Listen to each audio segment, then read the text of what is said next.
Hello everyone, welcome back to the YouTube channel. Today, we're diving into the world of modern warships, two giants of Asia's seas, but with completely different roles and philosophies. On one side, we have the Philippines BRP Antonio Luna FF-151, a frigate built for agility, speed, and regional defense. On the other side, standing tall as one of the most advanced surface combatants in the world, is China's Type 055 destroyer, the Nanchang DDG-101. These ships are more than steel and missiles, they represent the very heart of their nation's naval strategies. And when we compare them, we don't just see size and firepower, we see the contrast between defending your backyard and projecting power across oceans. So, stay with me until the end, because this comparison might just surprise you. Philippines BRP Antonio Luna FF-151 is the pride of the Philippine Navy. Commissioned in 2021, this frigate is part of the Jose Rizal class, designed in South Korea but tailored for Philippine waters. At first glance, Antonio Luna is modest in size.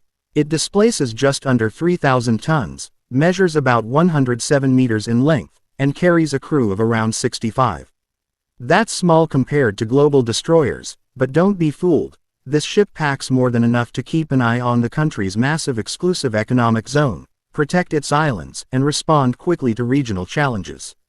Its propulsion system is powered by 4 diesel engines, giving it a top speed of around 25 knots. It may not outrun a missile, but in the tight and shallow waters of the archipelago, speed combined with maneuverability is all that matters.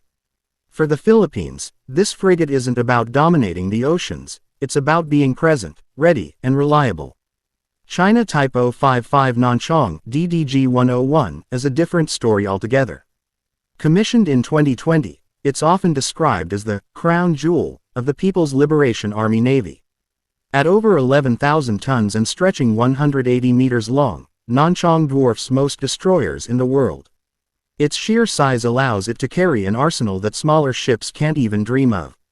4 gas turbines propel it to speeds of more than 30 knots, and with a range of around 5,000 nautical miles, this ship can leave Chinese waters and operate far into the Indian Ocean or the Pacific without needing to return. With a crew of nearly 350 sailors, the Type 055 is not just a warship, it's a floating fortress and command center.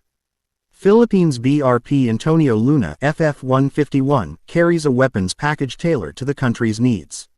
On the bow sits a 76mm Otto Malara naval gun, a rapid-firing weapon capable of engaging surface, aerial, and even land targets.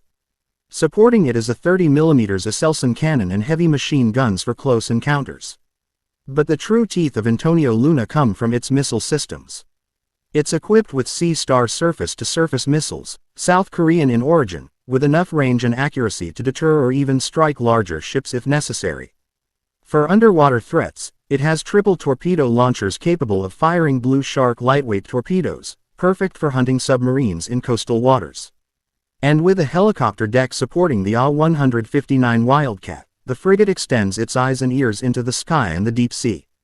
Air defense is still limited, but the integration of Mistral 3 surface-to-air missiles adds a critical layer of protection. The philosophy here is clear: smaller, focused systems, but efficient enough to keep the Philippines secure in its own waters. China Type 055 Nanchang DDG-101, by contrast, is built for overwhelming firepower. On its deck sits a 130mm naval gun, larger than most standard frigate guns, capable of bombarding coastal targets or engaging enemy ships. But the real power lies below the deck: 112 vertical launch system. Cells. These cells can carry a mix of weapons: long-range surface-to-air missiles like the HQ-9, close-range missiles like the HQ-10, powerful anti-ship cruise missiles like the YJ-18, and even land attack cruise missiles for striking targets hundreds of kilometers inland. For close defense, it has the Type 1130 CIWS, a rapid-fire gun system that can spit out over 10,000 rounds per minute to shoot down incoming missiles. On the anti-submarine side, the Type 055 features a combination of hull-mounted sonar, towed arrays, rocket-assisted torpedoes, and the ability to deploy helicopters. This destroyer is designed to fight in every domain: air, surface, and undersea, making it one of the most capable ships afloat today. Philippines BRP Antonio Luna FF-151 uses modern but compact technology. Its radar and sensor suites allow it to detect and track targets within its operational range, and its combat management system gives the crew the ability to respond quickly to any threat. In joint exercises like RIMPAC 2022, the ship proved it could work seamlessly with allied navies, coordinating firepower and communication under real-world conditions. These exercises highlighted something crucial.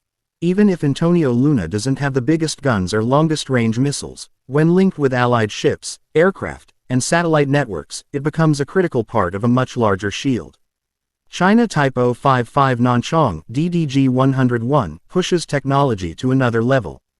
With advanced AESA radars operating in multiple frequency bands, the ship can track stealth aircraft, incoming missiles, and distant surface targets at the same time.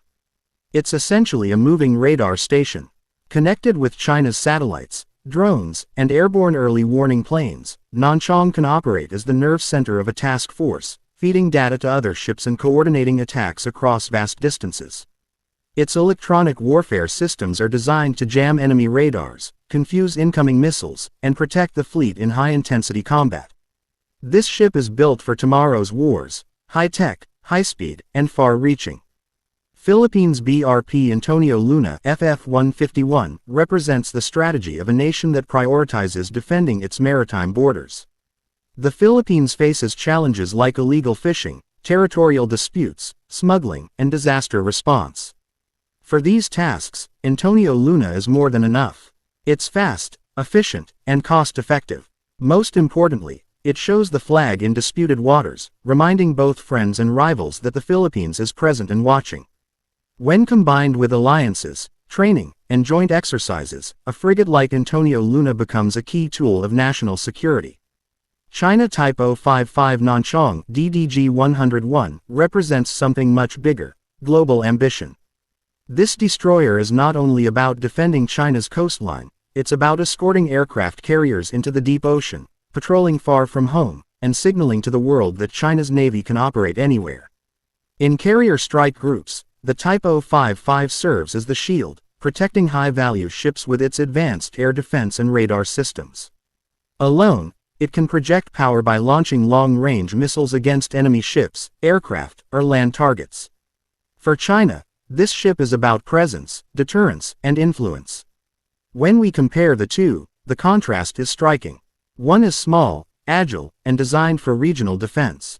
The other is massive, powerful, and built for global reach. But here's the twist. Both ships make perfect sense for the countries that own them. The Philippines doesn't need a 13,000-ton destroyer. It needs ships that can patrol its waters, defend its islands, and work with allies. On the other hand, China's ambitions go far beyond its immediate neighborhood, so it needs warships like the Type 055 to safeguard trade routes, carriers, and overseas interests. Can smaller navies secure their waters with ships like Antonio Luna? Absolutely. History shows us that speed, agility, and smart use of alliances can level the playing field. A single frigate might not match a destroyer in raw firepower, but in coastal environments, with submarines, aircraft, and land-based defenses backing it up, it becomes a deadly challenge. Massive destroyers dominate in open waters and long-range missions, but smaller ships dominate in complex littoral zones. In the end, the story of these two ships isn't about which one is better. It's about how each navy sees itself and what role it plays in the world. The Philippines BRP Antonio Luna FF-151 is a guardian of the homeland, an agile defender in a sea of islands. The China Type 055 Nanchang DDG-101 is a symbol of rising global power, designed to sail far, fight hard, and stand as a message to rivals and allies alike. So the next time you see these ships compared, remember, they're not built for the same mission. One is about protecting a nation's front yard.